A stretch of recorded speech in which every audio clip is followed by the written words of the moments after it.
Well, good morning, everybody, and good afternoon, good evening to some of you. Welcome to the Daily Energy Markets Forum, Tuesday, November the 16th, mid-November. I'm delighted to be joined today by Peter McGuire, CEO of XM Australia, Chris Wood, who is CEO of Savanara, and Ahmed Mehdi from the UK, from the Oxford Institute of Energy Studies. Thank you, gentlemen, for joining us this morning. We've obviously just emerged last week from finally COP26 signed some kind of declaration. The main headline coming out of that was many things, but one of them was how coal, India and China pushed for last-minute revision down of not sort of necessarily phasing out coal, but phasing it down. And we'll get onto that later. Peter, let's just start with markets.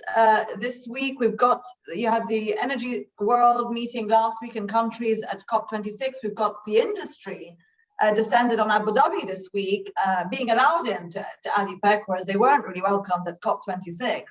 Yes. And the comments coming out yesterday from energy ministers in the Gulf, from Saudi, Kuwait, the UAE, on the oil price situation. But our top bulletin today, if you look at there on our Energy News Digest, is oil prices drop on demand, worries and rising supplies. They've been softening for a week or more. So are we going to see that continue?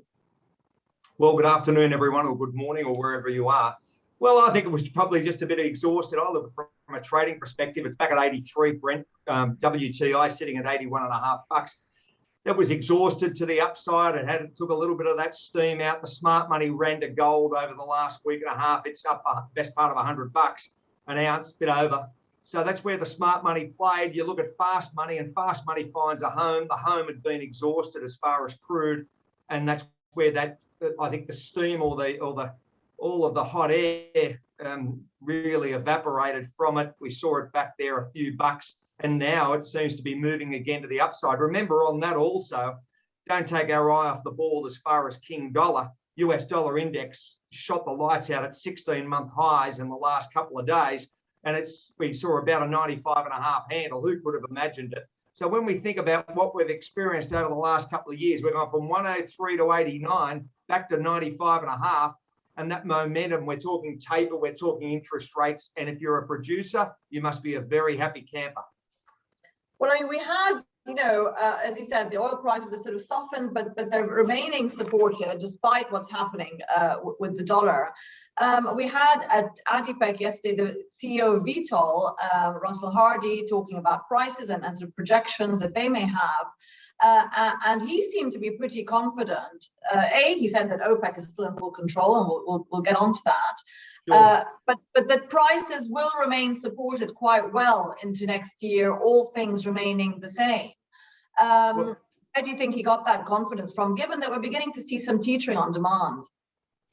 I think a couple of things have got to be also rolled into that. We've got inflation year on year going back to October to October, 6.2%. One of the interesting points is if you run the 1980 metrics as far as how they priced inflation, it'd be sitting at just on 15%.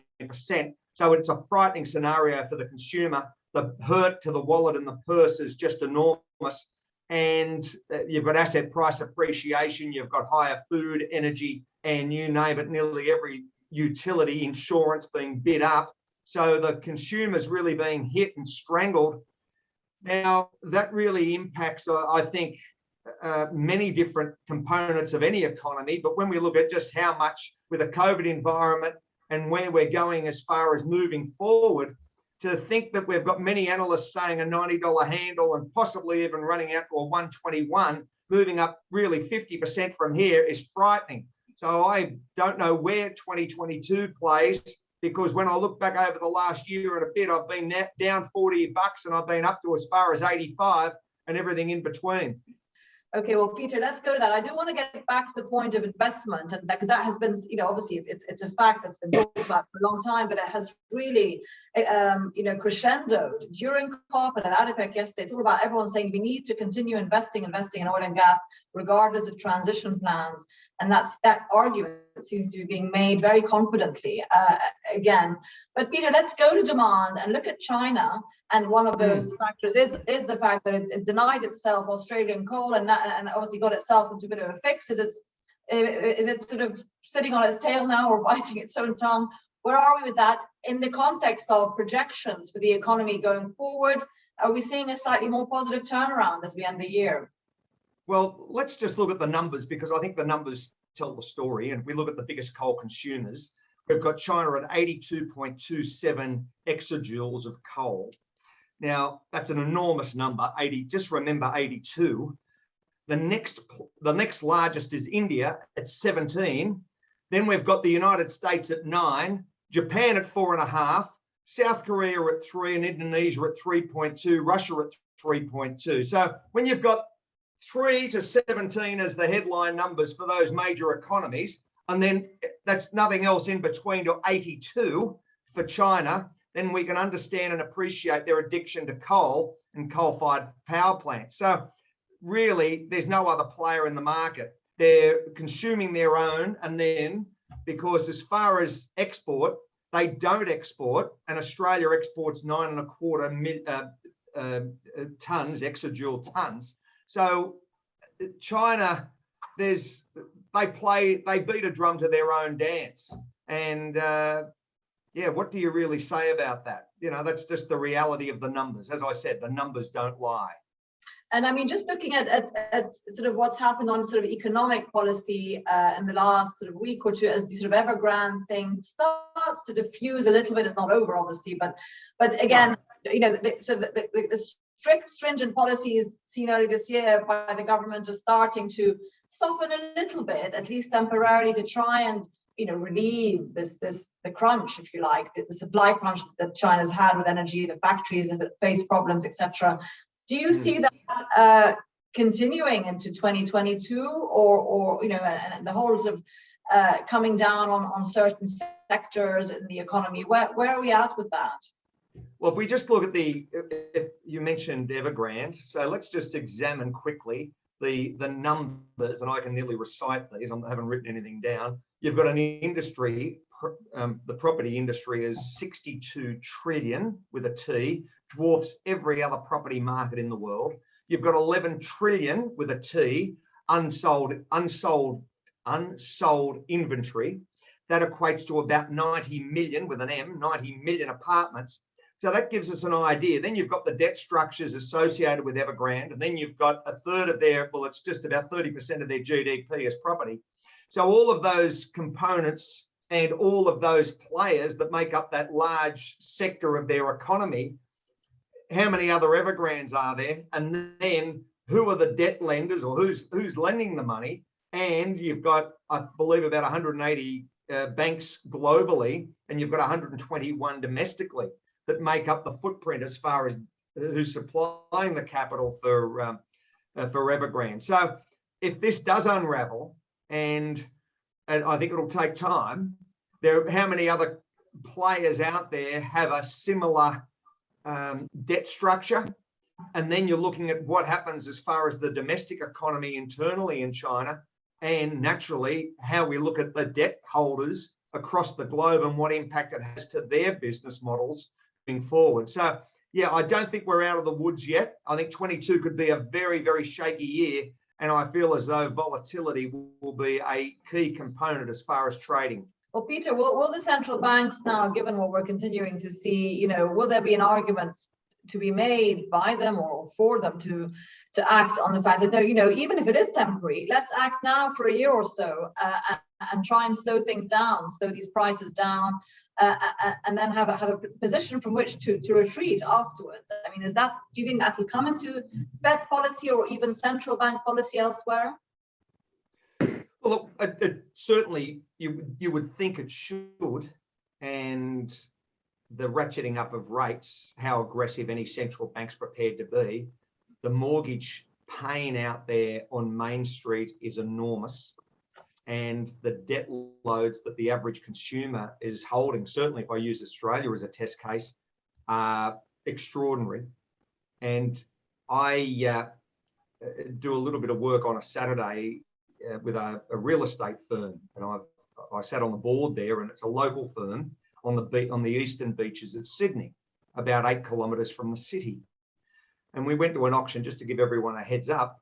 2 auctions I've participated in over the last month.